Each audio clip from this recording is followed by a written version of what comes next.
अखिलेश यादव ने तो खुद ट्वीट कर दिया कि बीजेपी बनाम सीजेपी। ये फिलहाल एक सोशल मीडिया में सनसनी बन गई कि ये सारा कॉकरोच केवल दिखाई दे रहा है सोशल मीडिया पे। ये सड़कों पर आ गया होता तो कैसे संभालते आप? योगी जी मुख्यमंत्री बनेंगे, कहीं लीक नहीं हुआ ना। जो ये बता दीजिए कि नीट का पेपर सुथरा कैसे लीक हो जाता, और नेपाल का वो दृश्य हमको हिंदुस्तान में या बांग्लादेश का वो दृश्य हमको हिंदुस्तान में देखने को मिले। ये तो नहीं होने पाएगा, ये इस देश में नहीं होने पाएगा। ऐसे ही एक ये पीढ़ी तैयार हुई है जो बहुत पढ़ी लिखी, बड़ी जोशीली, बहुत युवा, बहुत समझदार, सब कुछ है। बस अखिलेश यादव का ये कहना कि बीजेपी बनाम सीजेपी, आखिर क्यों? वो तो कह सकते थे बीजेपी बनाम समाजवादी पार्टी। ऐसे माहौल में चाहे मेलोडी कितनी चॉकलेटी हो, मीठी लगती नहीं है। क्या अखिलेश यादव सीजेपी के जरिए बीजेपी को मात देंगे? क्या राहुल गांधी समेत समूचा विपक्ष सीजेपी के जरिए बीजेपी को टक्कर देने वाली है? सीजेपी यानी कॉकरोच जनता पार्टी, मनोज जी, क्या होने वाला है? टक्कर देने वाली है कि नहीं देने वाली है, ये तो तब समझ में आएगा जब कॉकरोच जनता पार्टी चुनाव आयोग जाकर अपनी पार्टी का रजिस्ट्रेशन कराएगी। लेकिन सवाल यह है कि सीजेपी के आने के बाद और उसका जो जलजला फूटा है, और इंस्टा पर, एक्स पर, ट्विटर पर, एफबी पर, चारों तरफ मिलियंस में उसके जो सब्सक्राइबर भाग रहे हैं, उसके बाद जो विपक्ष है उसको तो ऐसा लग रहा है कि मतलब क्या मिल गया है, यही है जिससे रोका जा सकता है। किसको? बीजेपी को। उनके जो बयान है, इससे क्या लगता है? यही तो लगता है कि अब अपने हाथ पर भरोसा नहीं बल्कि सीजेपी पे भरोसा है उनको।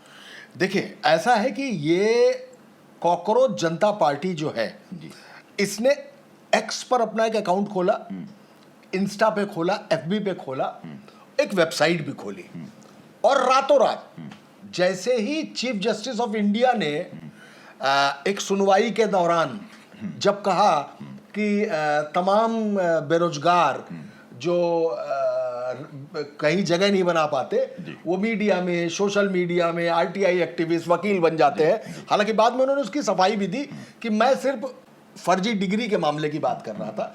उनकी सफाई भी स्वीकार कर लेनी चाहिए। लेकिन कहते हैं ना कि शब्द और बाण ये तर्कश में वापस नहीं लौटते। तो वो कह चुके थे, तब तक डेंट लग चुका था और तब तक कॉकरोच खड़े हो चुके थे। कॉकरोच जो अंधेरे में रहता था, कॉकरोच रोशनी में आ गया, और कॉकरोच ने आकर अपनी एक पार्टी बना ली। ये पार्टी सोशल मीडिया पर बनी, और जिस तरीके से उसके मिलियंस में फॉलोअर्स आए, तो एलन मस्क की जो कंपनी ट्विटर थी पहले, जो अब एक्स है, उसको उसका अकाउंट सस्पेंड कर दिया गया।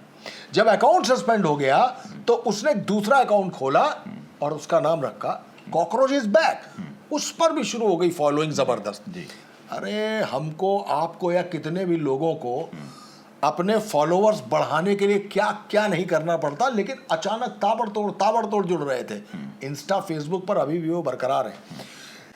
ये फिलहाल एक सोशल मीडिया में सनसनी बन गया है, और ये मानकर चला जा रहा है कि लगभग 35 साल की उम्र, 18 से 35 साल की उम्र की जो आबादी है, जो 38 से 40% है, और अगर इसको 40 साल या 40 साल तक ले जाया जाए तो ये करीबन 52%, 53% जाती है।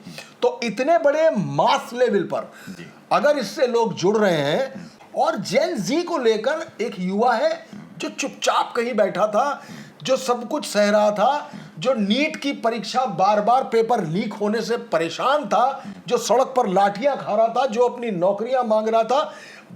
24 बार 25 बार पेपर लीक हो चुके हैं, तमाम बार नौकरियां निकलती हैं, रद्द होती हैं, निकलती हैं, रद्द होती हैं, कोर्ट के चक्कर, सरकार के इंतजार, इसमें वो सारे लोग लाठी खा रहे थे या वाटर कैनन में भिगोए जा रहे थे। शायद वो एक साथ निकल पड़े और सोशल मीडिया के इस जमाने में फूट पड़े। उसको देखते हुए चाहे संजय राउत हो, उन्होंने समर्थन कर दिया। अखिलेश यादव ने तो खुद ट्वीट कर दिया कि बीजेपी बनाम सीजेपी, यानी भारतीय जनता पार्टी बनाम कॉकरोच जनता पार्टी। इस तरीके से जो आया, और कांग्रेस को भी देख लीजिए, लगातार उनके जो प्रवक्ता हैं, सब लोग हैं, वो लगातार बोल रहे हैं, और इस पर बात तब बढ़ गई, इसको बनाम बीजेपी तब माना गया जब अभिजीत दीपके ने आकर वीडियो बना दिया और लिखा कि हमारा एक्स हैंडल क्यों सस्पेंड किया गया। हम तो सिर्फ नीट के उन परेशान बच्चों के लिए व्याकुल थे, हमने एक कॉकरोच जनता पार्टी बनाई और सिर्फ धर्मेंद्र प्रधान का इस्तीफा मांगा।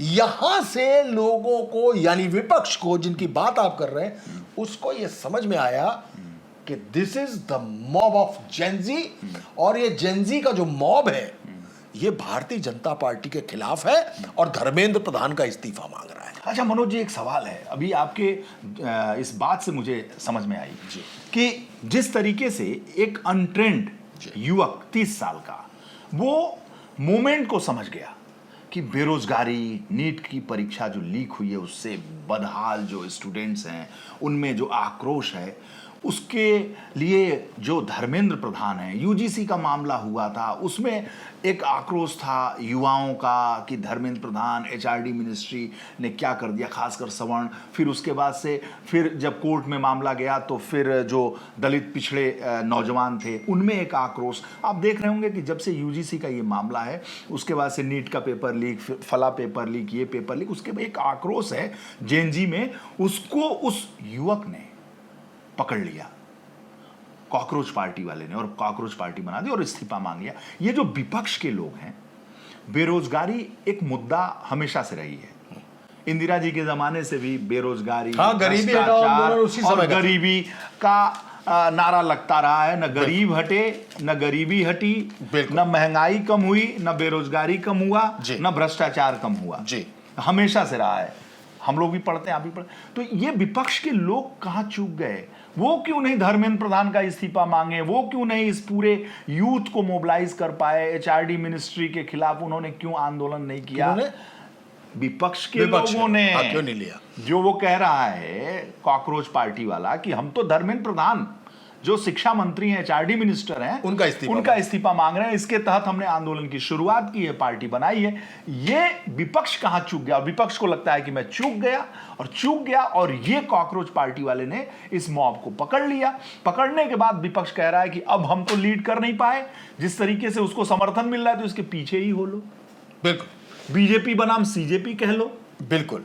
तो ये जो विपक्ष है, आप गौर करिए कि नेपाल में जब जेनजी की क्रांति हुई जी, तो तमाम सारे विपक्षी एक्स हैंडल से एक बात हुई कि नेपाल में जेनजी ने क्रांति करके सरकार को खदेड़ दिया है।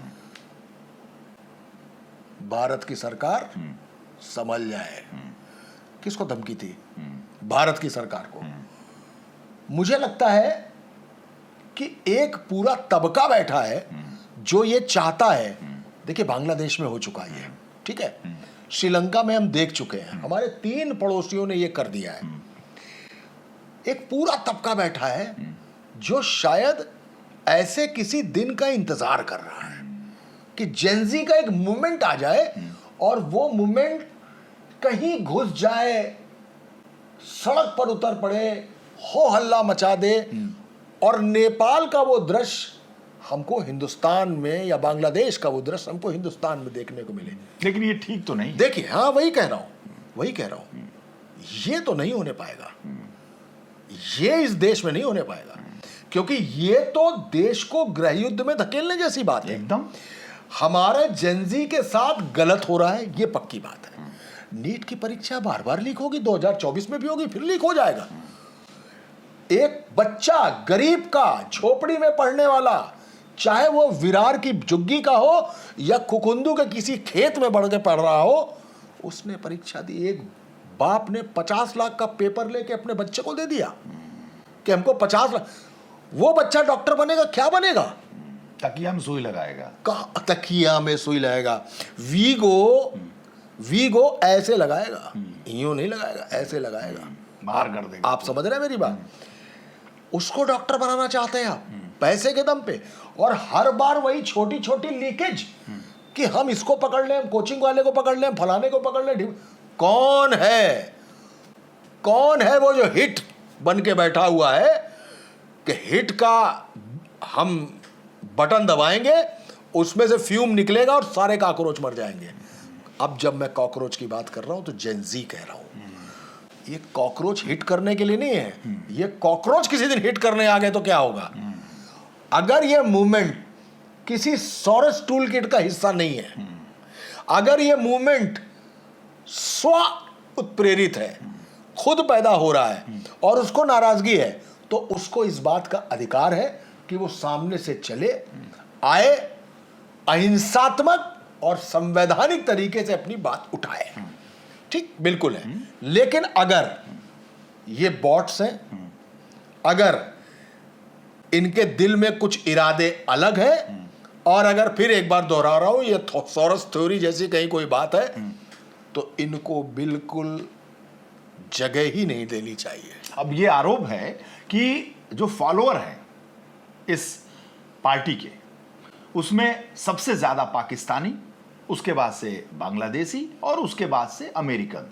ये बीजेपी के नेताओं के द्वारा अब कहा जाने लगा है कि विदेशी शक्तियां इसमें लगी हैं इसके फॉलोअर्स को बढ़ाने के लिए और भारत को अस्थिर करने के लिए। और पूरा विपक्ष जिस तरीके से सीजेपी के पीछे खड़ा हो गया है, बड़े बड़े नेता जो 98 से एमपी हैं, 99 से एमपी हैं, 5-5, 10-10 टर्म के हैं, पूरी जिंदगी खपा दिया, वो ये 30 साल के युवक और ट्रेनी नेता के पीछे खड़े हैं। पूर्व मुख्यमंत्री, राष्ट्रीय अध्यक्ष, मुख्यमंत्री, पता नहीं कौन कौन लोग खड़े हैं, और वो इसके नेतृत्व में काम करना चाहते हैं कि अब होप देख रहे हैं कि बीजेपी को रोकने के लिए ये सीजेपी ही काम कर सकती है।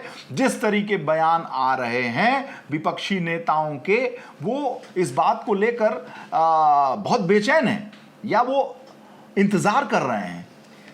ये एक सोशल मीडियाई सट्टा है जी, सट्टा, समझिएगा मेरी बात। ये किसी कॉकरोच जनता पार्टी की अगुवाई में नहीं चलना चाहते हैं। ऐसा नहीं है कि वो इंजन बनेगी और ये सब पीछे डब्बा लग जाएंगे, चाहे समाजवादी पार्टी हो, कांग्रेस हो या समूचा विपक्ष हो। ना ना ना ना, विपक्ष को इस कॉकरोच जनता पार्टी के बढ़ते हुए फॉलोअर्स को देखते हुए एक क्रांति नजर आ रही है, और उस क्रांति का जो अगवाकार है वो जेनजी है।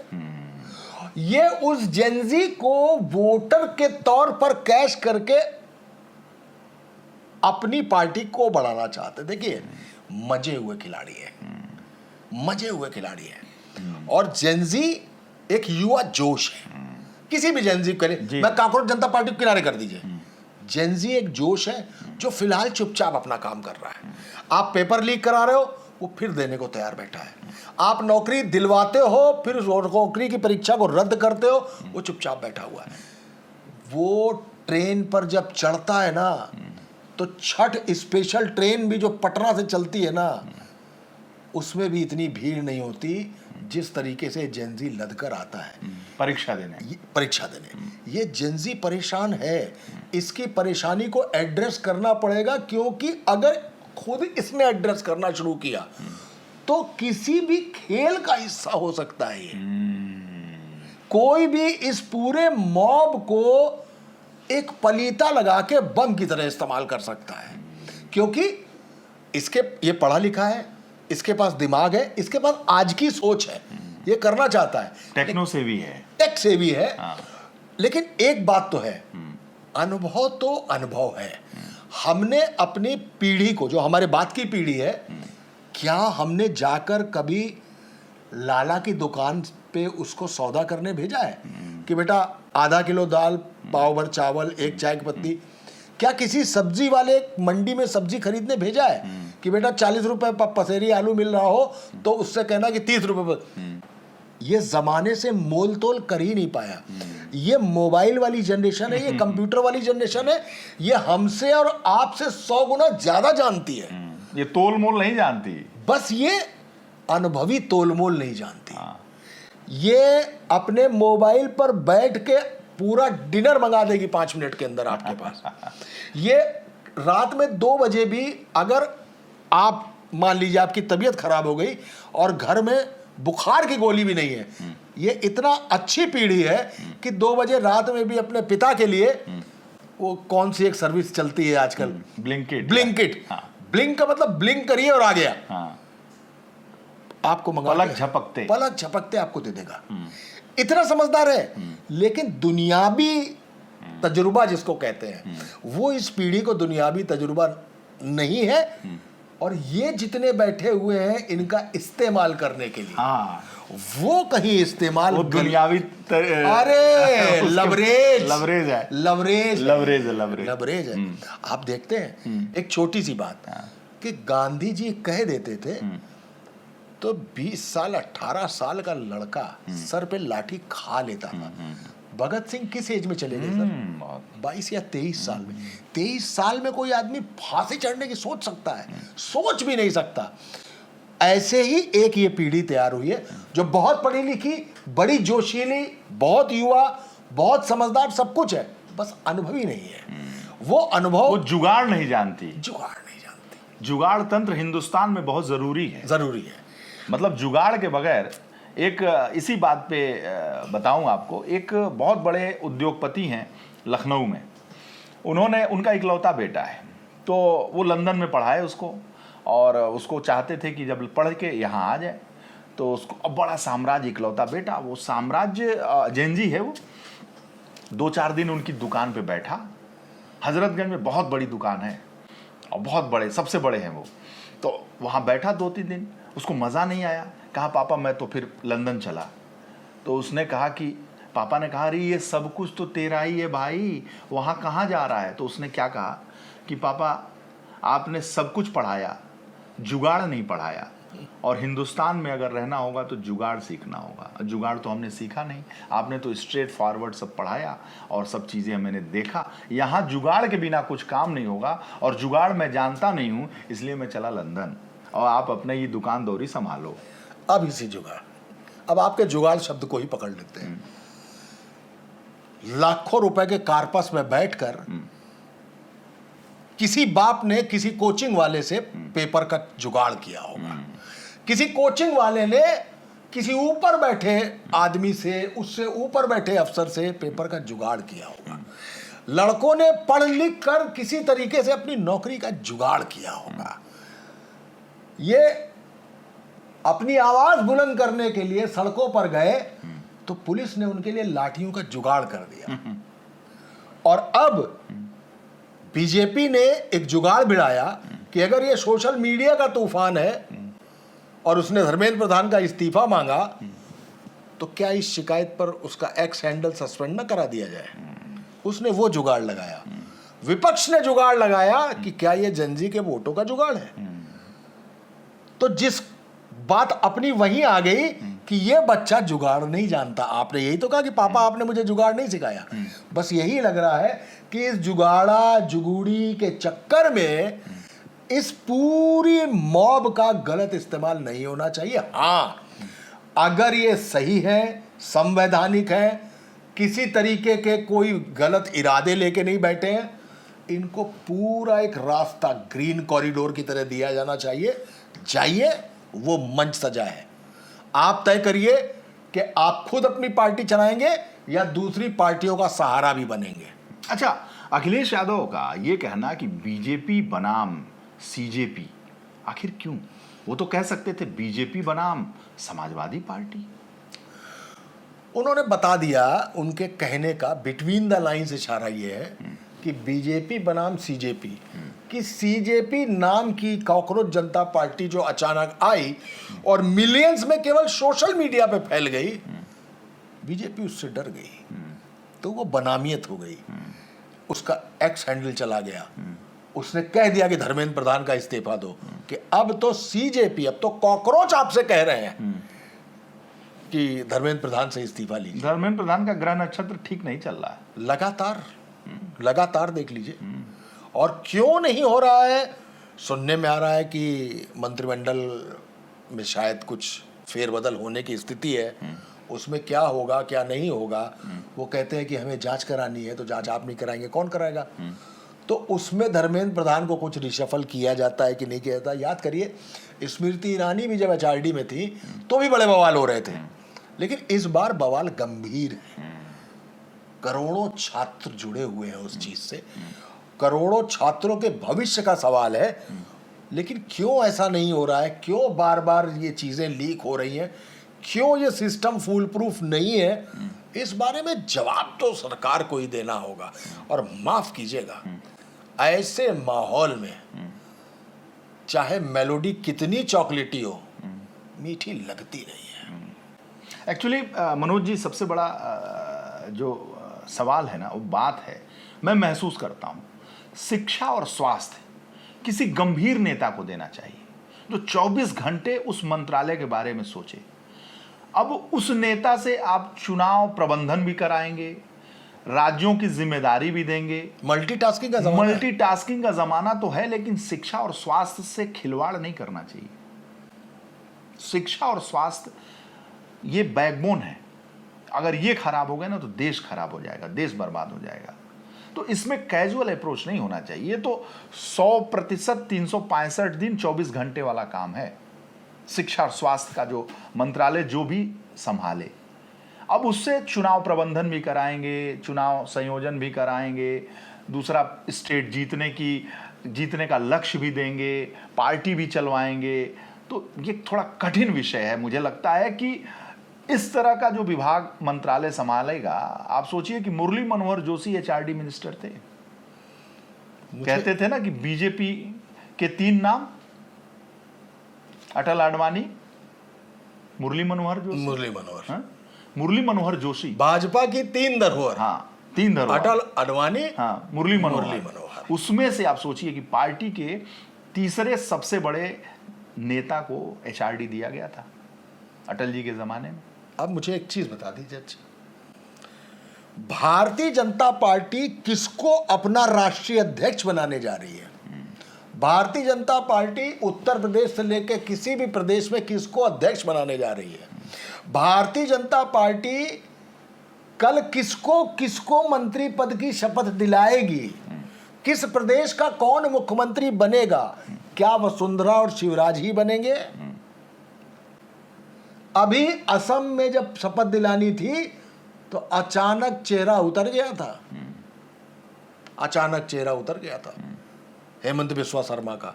लगा कि नहीं बनने जा रहे हैं, अचानक जब बने तब खुशी वापस लौटी। 3-3, 4-4 नाम चलने लगे थे बंगाल में। वो खबर लीक नहीं होती है। हम अखबार वाले, हम टीवी वाले, हम खबर नवीस 20-20, 25, 33 साल गुजारे हुए, हम तो खबर पिछले 2014 के बाद तो नहीं खोज पा रहे हैं। वो खबरें लीक नहीं होती, जबकि वो कहीं से भी लीक हो सकती हैं। गलत कह रहा हूं मैं आपसे? 370 धारा हटेगी, ये उस दिन तक किसी को नहीं मालूम था जिस दिन तक वो हट नहीं गई। किसी अखबार में थी। और बालाकोट में सर्जिकल स्ट्राइक होगी, किसको मालूम था? किसी को नहीं मालूम था। नोटबंदी होगी, खुद मंत्रियों को नहीं पता, नहीं मालूम था। सबको बंद करके रखा गया था। जो 8-10 लोग थे, कहीं लीकेज नहीं था, कहीं कोई लीक नहीं लीकेज हुआ ना। योगी जी मुख्यमंत्री बनेंगे, कहीं लीक नहीं हुआ ना। भजनलाल बनेंगे, कहीं लीक नहीं हुआ। मुझे ये बता दीजिए कि नीट का पेपर सुथरा कैसे लीक हो जाता है, जब इसी भारतीय जनता पार्टी में संगठन से लेकर सरकार तक की कोई बात लीक नहीं होती, ये नीट का पेपर कैसे लीक हो जाता है? अच्छा, आप देखिए, पुलिस भर्ती की जो परीक्षा थी यूपी में, वो लीक हो रही थी। हाँ। यही डीजीपी राजीव कृष्णा को जिम्मेदारी दी योगी आदित्यनाथ जी ने, और बड़ी शिद्दत के साथ उन्होंने मॉनिटरिंग की, और मॉनिटरिंग करके, और योगी आदित्यनाथ जी ने लगातार मॉनिटरिंग खुद की, और चारों तरफ पुलिस और सारा कुछ लगा के अपनी प्रतिष्ठा को दांव पे लगा लिया कि नहीं, इस बार तो पेपर लीक होना ही नहीं चाहिए। और यही राजीव कृष्णा पुलिस भर्ती बोर्ड के अध्यक्ष थे, और उसी का इनाम उनको मिला है डीजीपी बना के, और पेपर लीक नहीं हुआ। तो अगर शिद्दत से चाह ले सरकार, लेकिन क्या उत्तर प्रदेश में पेपर लीक नहीं हुए भी? लेकिन हाँ, इसी लीक से परेशान होकर योगी आदित्यनाथ ने ऐसा किया, पुलिस भर्ती बोर्ड के अध्यक्ष को हटा के राजीव कृष्णा को बनाया, और बनाकर सफल परीक्षा का आयोजन किया, और सफल परीक्षा के आयोजन के बाद राजीव कृष्णा को डीजीपी बनाकर इनाम दिया। मेरे कहने का मतलब यह है कि अगर, मैंने फिर वही बात कहा कि अगर शिक्षा और स्वास्थ्य कैजुअल अप्रोच ना हो, बहुत कि ठीक है टाइप में न हो, अगर पूरी शिद्दत के साथ इस पर कोई काम करने वाला व्यक्ति हो तो ये सब चीज़ें होंगी नहीं, मैं ये कहने जा रहा हूँ। आप बिल्कुल ठीक कह रहे हैं वीरेश भाई। मैं फिर एक बार आपसे कह रहा हूं कि नरेंद्र मोदी और अमित शाह दोनों बैठे हैं, तो भले ही कोई बीएल संतोष बैठा हो, कोई जेपी नड्डा बैठा हो, खबर लीक नहीं होगी। तो कोई कैजुअल अप्रोच का मंत्री है कि नॉन कैजुअल अप्रोच का मंत्री है, उसके मंत्रालय के अधीन आने वाली परीक्षाओं के पेपर अगर लीक हो रहे हैं तो कहां से ढिलाई है, और ये ढिलाई क्यों है, उस पर कसाई क्यों नहीं है। दो बार हो चुका भाई। अगर ऐसे ही होगा तो जिस तरीके से सरकार की छवि खराब हो रही है तो मोदी अमित शाह भी तो परेशान होंगे ना। 100%। विपक्ष की आंखों में चमक आ गई। अब यहीं से उठिए और फिर आइए कांग्रेस जनता पार्टी, यहीं से उठिए ना। जी जी। आपने आप लीकेज बचा नहीं पाए, और जब लीकेज नहीं बचाएंगे तो पानी होगा, पानी होगा तो कॉकरोच होगा, और कॉकरोच होगा तो बाहर निकलेगा। वो निकल आया सामने, वो निकल आया, उसने इस्तीफा मांग लिया। अब आप परेशान मत होइए। वो परेशान हो गए कि ये क्या मॉब चला आ रहा है सोशल मीडिया पे, अभी फील्ड पे नहीं उतरा है, अभी कोई फॉर्म नहीं भरवा रहा है किसी से, अभी कोई अन्ना मूवमेंट की तरह नहीं लिख रहा है कि मैं भी अन्ना, नहीं लिख रहा है। अभी सोशल मीडिया का तूफान देख के आप भी परेशान हो गए, विपक्ष भी बिलबिला गया। विपक्ष भी गिले, काहे ना ये हमका मिल जाए, हमहु धल्ले को काहे मगन कहते ना, अपने आए गए को काहे मगन, कोई काहे, सब अपने अपने मगन हो गए। अरे साहब आप देखिए कि कौन है ये, आप देखिए कि कोई सोरस थ्योरी तो नहीं लगी है इसके पीछे, देखिए जांचिए, आप जांच लेंगे तो अब ये नहीं होगा कि 11,000 से 12,000 पाने वाला नोएडा का सारा कर्मचारी अगर आंदोलनरत होता है तो वो बात सिर्फ इतने पर खत्म हो जाए कि उसमें पाकिस्तान से भी एक इनपुट था। केवल पाकिस्तान का नाम लेके पूरी बात को खत्म नहीं किया जा सकता। क्या ये सच नहीं है कि वहां जो पे स्केल है वो कम है? नोएडा जैसे शहर में जो उत्तर प्रदेश का शोकेस है, मैं नहीं कह रहा हूं कि पाकिस्तान वाला गड़बड़ होगा, वो गलत बात होगी है, लेकिन इतने से बात नहीं ढकनी है। आखिर योगी आदित्यनाथ ने किया ना कि इतने तक देना पड़ेगा, इतनी छुट्टियां देनी पड़ेंगी, ये नियम बनाने पड़ेंगे, वैसा आपको करना पड़ेगा। वरना आज मैं तो कहता हूं चलिए, ये बहुत अच्छी बात है कि ये सारा कॉकरोच केवल दिखाई दे रहा है सोशल मीडिया पे। अगर ये सड़क पर होता तो कैसे संभालते आप, ये सड़कों पर आ गया होता तो कैसे संभालते आप। फिर वही बात, जब निर्भया कांड हुआ था कैसे लोग सड़कों पर उतर पड़े थे, किसान आंदोलन हुआ, लाल किले तक सब पहुंच गए। केवल ये कह देना कि ये जो किसान नहीं है खालिस्तानी है, इतने से काम नहीं चलेगा। हो सकता है उसमें कुछ खालिस्तानी हो, लेकिन पूरे को खालिस्तानी कह के आप बात को ढक नहीं सकते। तो कुल मिलाकर अगर हम विपक्ष की जो तेजी देखें, चमक देखें, क्या सीजेपी के सहारे बीजेपी को टक्कर देगा विपक्ष? विपक्ष इसमें जेनजी को देख रहा है। ये वो वोटर है जो युवा वोटर है। इस जेनजी को लेकर भाई लगभग 50% मान लीजिए, जी जी जी, देश का 50% हर घर में है, देश का 50% वोटर है। ये 50% क्यूमुलेटिव वोटर, कंसोलिडेट वोटर, जिसमें न कोई जात है न कोई धर्म है, जिसमें न कोई मैकू है न कोई मुबीन है, न कोई जाटो है न कोई यादव है, न कुर्मी है, न ब्राह्मण है, न पंडित है, न ठाकुर है। ये पूरा एक नया वोट है जो किसी चीज को नहीं मानता। अगर ये किसी को मिल जाए तो उसका लाभ नहीं हो सकता क्या? मजा तब आएगा जैसे चुनाव आयोग में 2,928 पार्टियां रजिस्टर्ड हैं, जिसमें केवल 6 पार्टियां राष्ट्रीय नेशनल पार्टीज हैं और 67 रीजनल पार्टीज हैं। मजा तब आए कि वास्तव में ये कॉकरोच जनता पार्टी आए और अपने आप को रजिस्टर्ड कराए चुनाव आयोग में। खेल का मजा तो तब आएगा, खेल का मजा तब आएगा। लेकिन एक बात कहना चाहूंगा, if they are fine for the country then give them the passage और उनको मंच तक आने दीजिए। If they are malign then investigate and crush them, खत्म कर देना चाहिए। अगर कोई मेलाइन इरादा है तो वो नहीं करना चाहिए, लेकिन अगर वास्तव में ये परेशान है, ये पीड़ित है, इनको आने देना चाहिए, अपनी बात कहने देना चाहिए। और जिस तरीके से कहना चाहते हो, जिस तरीके से मतलब संवैधानिक तरीके से, चाहे वो अपनी पार्टी बनाए, चाहे वो आंदोलन करे, वो भी अहिंसात्मक, तोड़ फोड़ नहीं चलेगा। यहाँ पे नेपाल बांग्लादेश नहीं चलेगा। वैसे करना चाहे इनको करने भी देना चाहिए। मुझे लगता है इससे बेहतर कंक्लूजन कोई हो नहीं सकता। बहुत बहुत धन्यवाद आप। Thank you.